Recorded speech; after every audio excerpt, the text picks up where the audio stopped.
Poisson d'Or, hein, David. On a décidé, comme on l'avait promis dans une vidéo précédente, de faire un petit magazine vidéo ici. Tout à fait. Le but étant de présenter un peu les nouveautés en images, qui est un petit peu plus facile que de les présenter par écrit. Et puis c'est aussi, à mon avis, plus didactique que simplement un descriptif et une photo.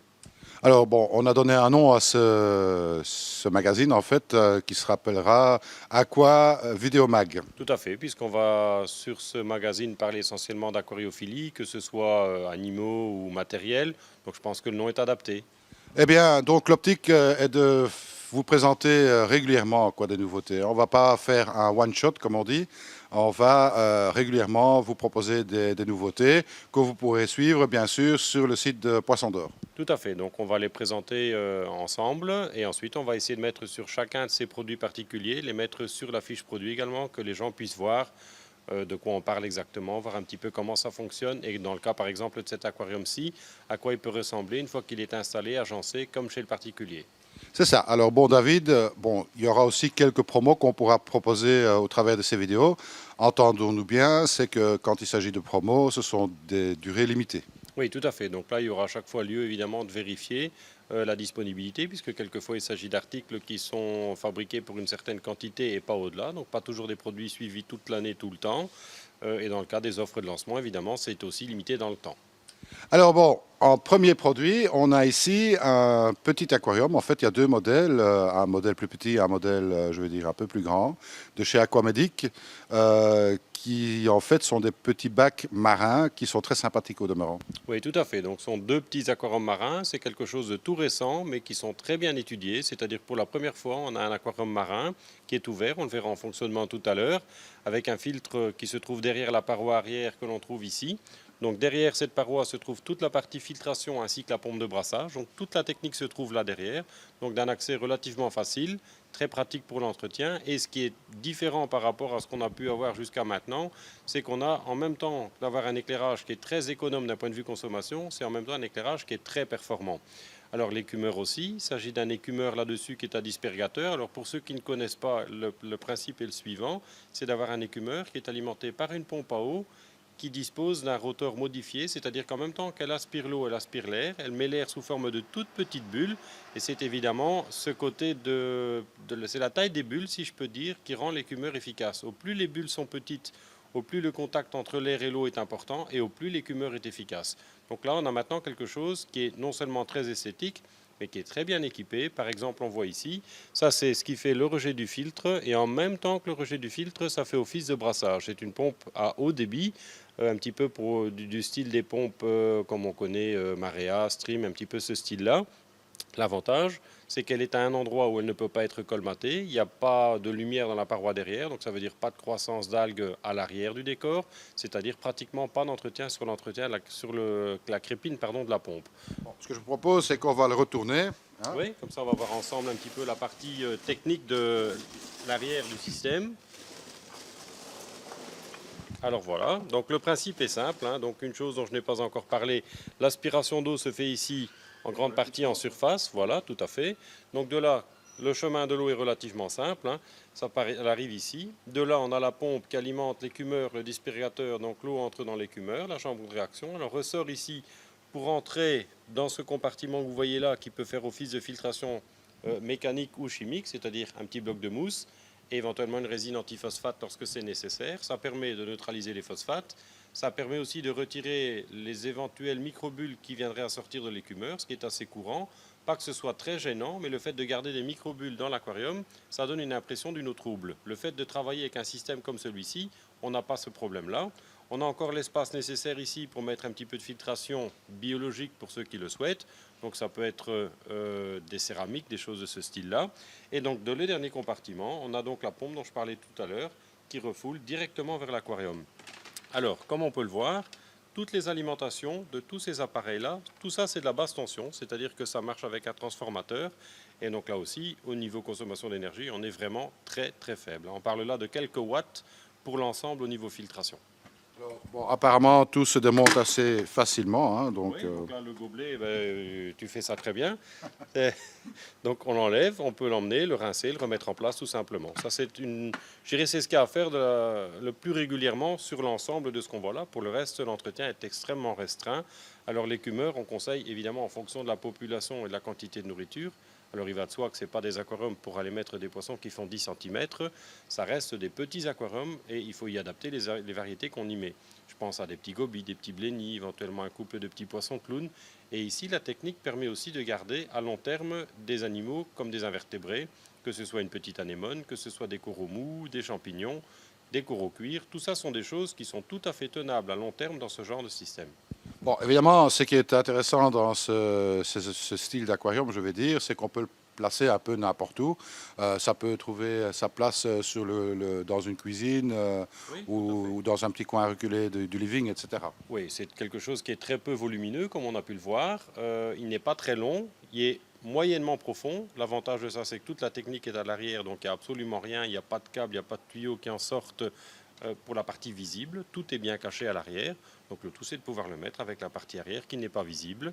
Il est possible de le prendre avec ou sans support. Le support qui existe, c'est un système qu'on voit ici à côté de moi. Bon, là, évidemment, c'est son petit frère qui est présenté, c'est le Yacha.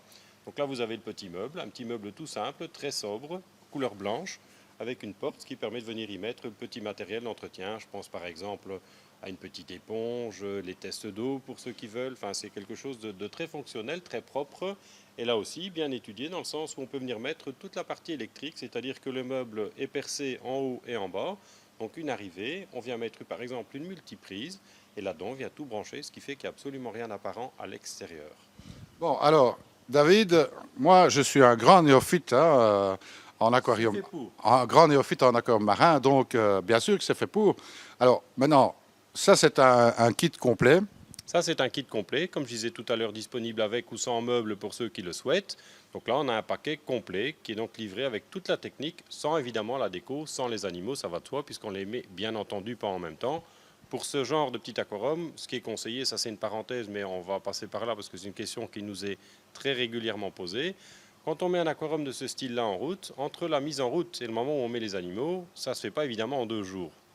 On le met en route, on met de l'eau, soit de l'eau douce avec du sel, donc pour l'amener à la bonne densité et la bonne température. Dès que ça c'est chose faite, on peut mettre les pierres vivantes. C'est en fait l'introduction des pierres vivantes qui met en route le cycle biologique de l'aquarium. Dès lors que les pierres vivantes sont introduites dans l'aquarium, que tout tourne, on conseille généralement 15 jours à 3 semaines avant de mettre les premiers animaux détritivores. Donc là, je pense à des petits bernards l'ermite, à des escargots. Alors avant de les mettre, il est conseillé de faire un petit test d'eau, mesurer essentiellement nitrite, nitrate, phosphate, mais on conseille généralement de faire un petit test complet avant de mettre les premiers animaux. Donc quelques semaines avant de mettre les premiers détritivores, et généralement, encore une semaine ou deux après, on peut commencer à mettre les premiers petits poissons. Alors bon, ici, bon, il y a le filtre bien sûr qui est livré avec tous les accessoires. Bon, il y a des choses encore à mettre là-dedans. Alors, tout ce qui est nécessaire pour la mise en route au niveau technique est compris dans le pack de départ. Donc, il n'y a rien à ajouter dans la partie filtration pour le mettre en route. La seule chose, c'est la décoration. Je parlais tout à l'heure des pierres vivantes, éventuellement un peu de sable. Même si on ne le met pas tout de suite, c'est quelque chose qu'on conseille de mettre. On le verra tout à l'heure sur celui qui fonctionne et qui tourne dans le magasin. Donc ça aussi, si les gens viennent sur place, ils ont la possibilité de le voir en fonctionnement. Ça donne aussi une meilleure idée, puisque le but n'est pas évidemment de le voir tel qu'il est là seulement vide, ça donne une petite idée, mais je pense qu'il est important de le voir en fonctionnement dans des conditions réelles d'utilisation, comme chez le particulier. Donc en première instance, on prend du sable, puisqu'après, il faut avoir la bonne densité de sel avant de mettre les pierres vivantes. Alors d'abord la mise en eau, donc soit on prend de l'eau de mer, nous vendons de l'eau de mer naturelle, pour ceux qui ne veulent pas s'embêter à prendre de l'eau douce, mettre du sel et mesurer la densité. Donc il faut savoir que l'eau de mer, on la met une fois au départ, et ensuite pour le complément de l'évaporation, c'est de l'eau douce. C'est-à-dire que l'eau qui s'évapore, il n'y a pas de sel dedans, forcément. On doit compléter ça par de l'eau douce, idéalement de l'eau osmosée, pour simplement compléter l'apport qui a lieu de faire pour l'évaporation. Parce qu'on peut rappeler que le sel n'est pas vraiment soluble. C'est quelque chose qui est soluble, mais qui ne peut évidemment, une fois que les animaux sont dedans à terme, on ne peut pas mettre le sel directement dans l'aquarium. Le sel doit être dissous dans l'eau et amené à densité et à température avant d'être introduit, évidemment. Il ne s'agit pas de mettre de l'eau douce et de mettre du sel et de faire le mélange une fois que le système fonctionne. D'accord. Alors bon, donc juste une bonne couche de sable, on va dire quelques centimètres. Oui, alors pas trop, c'est important. En général, on met, allez, pour donner une petite idée, 2 centimètres, 2 centimètres et demi. Dans ce genre de petit volume, il ne faut pas davantage. Le but, c'est d'avoir une épaisseur qui peut être entretenue par les détritivores, que ce soit les escargots, les ermites, voire certains petits poissons comme des petits, comment je dirais, des ambligobius, des choses comme ça. Ce sont des petits animaux qui entretiennent le sable, mais évidemment, ils ne le font pas sur une profondeur de 10 centimètres. Donc la profondeur, pardon, l'épaisseur de sable conseillée, elle est de l'ordre de 2 à 3 centimètres, pas au-delà.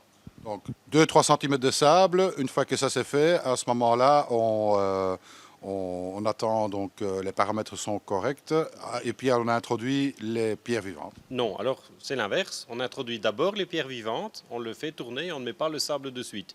Il y a une raison à cela. Dans un nouvel aquarium, lorsque vous mettez des pierres vivantes, elles ont tendance à dégager un peu de sédiments, ce qui est tout à fait normal. Si vous mettez du sable, il est sale pratiquement de suite, ce que vous n'aurez pas par la suite une fois que l'aquarium tourne et qu'il tourne comme il doit. Donc on le met en eau, on met les roches vivantes dès que l'eau est à densité et à température. Une fois que ça c'est fait, il doit tourner une quinzaine de jours, voire 3 semaines. À ce moment-là, on peut introduire le sable, puisque généralement, dans la phase de démarrage, quand on le fait tourner, dans un premier temps, il arrive qu'on ait une petite poussée d'algues, ce qui est tout à fait normal, ça rediminue, et c'est à ce moment-là, généralement, que les paramètres au niveau de l'eau commencent à être au niveau de ce qu'on a besoin pour mettre les animaux, et à ce moment-là seulement, on vient mettre la couche de sable. Donc pour te contrarier, on met le sable après les pierres, et on ne met pas de sable sous les pierres. Là aussi, une raison simple, l'entretien. Tout le sable qu'on viendra mettre sous les pierres ne pourra plus que difficilement être je vais dire entretenu par les animaux. Donc les pierres directement sur la vitre et juste un minimum de sable autour, histoire de ne plus voir la vitre. D'accord David, alors bon, budget c'est tout à fait accessible hein, pour les deux modèles en fait. Tout à fait. Alors on a deux modèles, le premier qui est ici derrière moi sur lequel on va faire un petit point après, et alors le plus grand des deux qui s'appelle le Blenny, qui est complet. Alors pour ce qui est du prix, on va le retourner, j'ai peur de vous dire une bêtise. Le prix Voilà. Donc en fait, l'aquarium complet avec la technique, comme je disais tout à l'heure, sans la décoration, on est ici à 395 euros. Donc à ça, il faut rajouter quelques kilos de pierres vivantes et le sable. Une idée de budget pour... Oui, pierres vivantes, compter quelque chose, allez, je dirais pour le décorer convenablement, si on n'exagère pas, qu'on fait un décor qui est correct, un petit peu comme celui qu'on a vu là, avec 5-6 kilos de roches vivantes, on s'en sort. On a un petit décor qui est sobre, qui n'est pas trop chargé, qui respire bien, parce que ça aussi c'est important, et qui est donc facile à l'entretien. Je dirais on a une cinquantaine d'euros pour 5 kilos de pierres vivantes. Donc une cinquantaine d'euros et bon, 400 euros, plus éventuellement le meuble. Plus éventuellement le meuble pour ceux qui le souhaitent. Et le meuble de mémoire, on va vérifier ensemble tout à l'heure, mais je pense que le meuble est à une petite centaine d'euros pour l'ensemble comme on voit ici. C'est ça, bon, ça de toute façon on retrouve facilement sur le site internet, hein, puisque bon, tout ça c'est accessible, je vais dire au travers de Poisson d'Or dans le site internet au niveau de la vente. Accessible sur le site, et sur le site on propose également un pack complet pour celui qui le souhaite, hein, c'est-à-dire l'aquarium, le support, les pierres, l'eau, enfin l'ensemble vraiment pour le mettre en route. C'est ça. Alors un petit mot sur le deuxième modèle. Alors techniquement, tout à fait comparable. La seule différence, c'est le gabarit, évidemment, hein. Celui-ci fait 30 cm de façade, 40 cm de profondeur et 30 cm de hauteur de cuve, avec un niveau d'eau qui est évidemment très proche de la hauteur totale de la cuve. Donc la seule différence entre les deux n'est pas au niveau de la technique, même si les LED évidemment sont ici moins puissants que sur le grand frère. Mais sinon, d'un point de vue technique, c'est-à-dire écumeur, pompe de brassage, c'est exactement la même chose. Pour le prix, ce sera un peu moins cher. Celui-là est moins cher, hein. Celui-là, de mémoire, il doit être, je pense, j'ai peur de vous dire une bêtise, aux alentours de 300 euros complet. Donc moi, je pourrais peut-être dire quelque chose pour les ignorants comme je suis en matière d'aquariophilie marine. Celui-là qui voudrait se lancer dans le récifal, c'est peut-être un bon moyen d'apprendre un petit peu comment tout ça fonctionne. C'est un bon moyen d'apprendre dans le sens où il est bien équipé. Souvent, on voit des gens qui veulent faire un anneau, qui veulent commencer l'eau de mer, mais je pense que c'est une très mauvaise idée de le faire avec du matériel qui n'est pas adapté à l'eau de mer. Parce qu'alors, à ce moment-là, les gens mettent un aquarium entre guillemets d'eau douce en eau de mer avec lequel ils ont beaucoup de difficultés parce que le matériel n'est pas adapté. Ici, on a quelque chose qui est tout à fait adapté, qui est un matériel qui est performant, qui est très peu, comment je vais dire, qui est d'abord très peu encombrant, ensuite qui est très économique d'un point de vue consommation d'énergie. Dès lors que l'on adapte les animaux qu'on vient y mettre, il va de soi, comme je disais tout à l'heure, il ne s'agit pas d'aller mettre des chirurgiens ou des poissons-anges, il faut adapter les variétés qu'on va mettre dedans. Mais on vend même maintenant ce genre d'aquarium pour des passionnés récifalistes qui ont des aquariums depuis très longtemps, mais qui veulent des petits volumes pour faire par exemple certaines petites choses vraiment particulières, où ils font un aquarium spécifique. Par exemple, là-dedans, un petit bac avec des hippocampes ou des cingnates, des choses comme ça. C'est ça. Donc on adapte évidemment la taille de poisson Voilà, au la bac. taille et les variétés. Alors là aussi, bon, on est là évidemment pour aider les gens dans ce sens. Et on est occupé de mettre en place, c'est quelque chose qui sera sur le site ici dans les jours à venir, si ça ne l'est pas déjà, ce qu'on appelle des packs qu'on conseille par rapport aux différents volumes d'eau. On s'est rendu compte ces derniers temps que beaucoup de gens nous posent la question, monsieur, j'ai un aquarium marin qui fait tel volume, qu'est-ce que je peux mettre dedans? Alors là, la première difficulté, c'est pas pour nous de leur montrer, mais si on leur donne une liste avec les noms, souvent les débutants ne les connaissent pas les noms. Donc tout ça, on essaie d'aider évidemment les gens qui débutent.